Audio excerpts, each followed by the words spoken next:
Swimming like a shark in a shrimp tank. Big fish, small pond in the shrimp tank. Hey everybody, welcome to the post-show wrap-up of the Shrimp Tank. I am your co-host Ted Jenkins, sitting here with my co-host Chris Hanks today, who's the Executive Director and founder for the Shore Center for Entrepreneurship. We had on two great guests today that we'll get to in just a second. Jason Hill, who's the president and owner of Client Focused Advisors in South Florida and in New York City. And we also had on Kevin Cox today, who's the assistant director at Florida Atlantic University at the Adams Center for Entrepreneurship. Amazing things going on in the business world in South Florida. We're so glad that they're going to be starting the South Florida Shrimp Tank, and amazing entrepreneurs that we're going to get to hear from down there. And as always, if you want to hear a broadcast that we did today on the Shrimp Tank, just go to shrimptankpodcast.com or download us on iTunes or Google Play, and you can hear more from some of our fabulous entrepreneurs that we interviewed the last couple of years. So, and we didn't talk about this on the show, but one thing I was curious about, because of both of your work with all of these successful entrepreneurs, what's the best piece of advice that you heard an entrepreneur give? That's a great question, and I've heard a lot of advice delivered. I think one thing is for entrepreneurs to really hone in and develop and validate their firm's value proposition. Make sure that they're creating value for their customers, whatever that may be, and make sure it's not convoluted, confusing, hard to understand, but real, genuine value. You know, Jason, you work with a lot of business owners, really successful ones, not only in New York City, but in South Florida. And business owners often make financial mistakes, but sometimes it's too late. So for the folks that are watching the post-show wrap-up today, what kind of financial mistakes would you tell them you've seen from business owners and ones that they should avoid when thinking about their business? Yeah, I found a lot of business owners, you know, they have 80-hour, 100-hour work weeks, and they just don't spend enough time on themselves.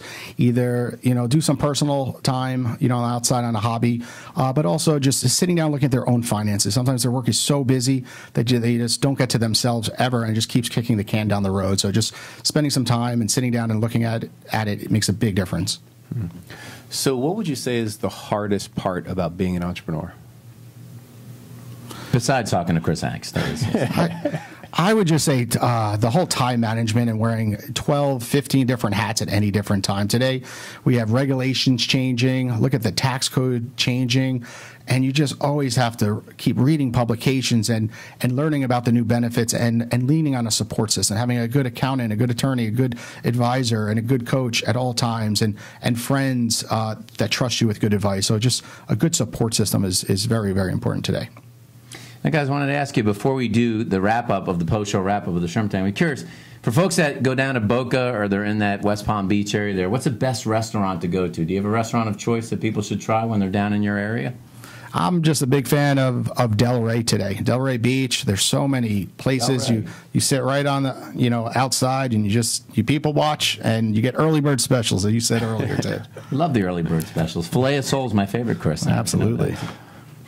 And what would you say, your best restaurant? You know, I'd endorse Delray as well, very much so. It's a double Delray here. But not at 4 p.m., 3 hours before dinner time. I'd go there a little bit later once, you know, the other people arrive. It's a little more lively. It's actually dinner time. It's when I prefer to go.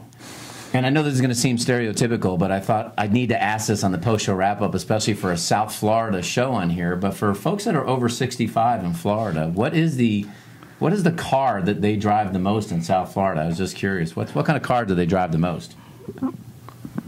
You see him there or no? I was going to say a Buick, but I didn't know. The one that's going really slow. It's always that one. Car insurance is expensive down there. There's a reason. Well, we knew you couldn't get flood insurance, but maybe not even car insurance. So folks that are watching the post-show wrap-up of the Shrimp Tank, Jason, how can they get in touch with you and Client Focused Advisors in New York City or South Florida if they want to learn more about engaging in your business? Feel free to give us a ring or visit our website, and happy to listen and give you advice on certain areas. And Kevin, folks that are watching, how can they get in touch with the university if they want to learn more about the Center for Entrepreneurship and either become a mentor or get involved that way as a business owner, or if they've got a child that's thinking about going to FAU and joining in on the program? Sure. The easiest way is just to search online, FAU Adams Center for Entrepreneurship, and they can even email me directly. Well, folks, there you have it today in our South Florida special edition post-show wrap-up of the Shrimp Tank. And I guess it doesn't matter in South Florida whether you're 82 or whether you're 22. You can start a business and become an entrepreneur tomorrow. And that's a post-show wrap-up of the Shrimp Tank.